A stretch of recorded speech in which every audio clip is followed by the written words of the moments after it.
போறப்பெல்லாம் காசு, அது மட்டும் இல்லாம தோடு, செயின் இதெல்லாம் வாங்கி கொடுத்துருக்காரு. நம்மளுக்கு தெரியவே இல்லை இந்த மாதிரி திருட்டுத்தனம்லாம் நடக்குது. நான் இது கேட்டேன்னா இல்ல கடன் இருக்கு, அது இருக்கு, இது இருக்கு, அமைதியாரு. ஐயோ, இப்ப வீட்டுக்கே அடி போடுது. சரி, இந்த கிளவி பாதி வீடு என்ன எழுதி கொடுக்க போதான்னு பாக்கலாம். சரிம்மா விடு, நான் உங்க அண்ணன்கிட்ட சொல்லி இந்த வீடு பாதி உனக்கு எவ்வளவு வருமோ அந்த அளவுக்கு காசை கொடுத்துட சொல்லிடுறேன், சரியா? ஆனா வாங்கிக்கோ, ஆனா ஒரு கண்டிஷன், உங்க அண்ணன் மனசையும் உங்க அண்ணி மனசையும் புண்படுத்துற மாதிரி பேசாத, புரியுதா? சரி சரி, குடுமா, கொடுத்துட்டா நான் ஏன் பேச போறேன்? கொடுக்கலனா தான் நான் பேசுவேன். இது மட்டும் இல்ல, தெரிஞ்சுக்கோ, உங்க அண்ணன் உங்க அண்ணிக்கு தெரியாமையும் கொடுத்துருக்கான். அதே மாதிரி உங்க அண்ணிக்கு செய்யறத விட உனக்கு தான் அதிகமா செஞ்சிருக்கான், தெரியுமாமா உனக்கு? சரி சரி, விடு. அண்ணன் உடனே அது செஞ்சுச்சு இது செஞ்சுச்சு நான் அளந்துக்கிட்டு இருப்பேன். உனக்கு எவ்வளவு சொன்னாலும் புரியாதுமா, விடு.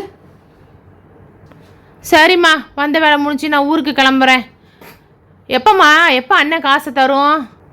நீ ஒண்ணு உங்க மாமியார் வீட்டுல சண்டை போட்டுட்டு வந்த மாதிரி தெரியல. இங்க வந்து சொத்துக்கோசரம் சண்டை போடுறதுக்கு தான் நீ வந்திருக்க. அதுதான் அப்படிதான் எனக்கு தெரியுதுப்பா.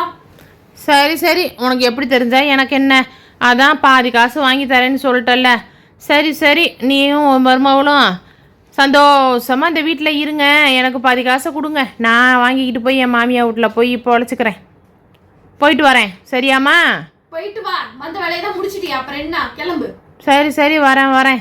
சொல்லிடுறேன் அண்ணிக்கிட்டையும், சரியா? அண்ணன் வந்தாலும் சொல்லு. ஆ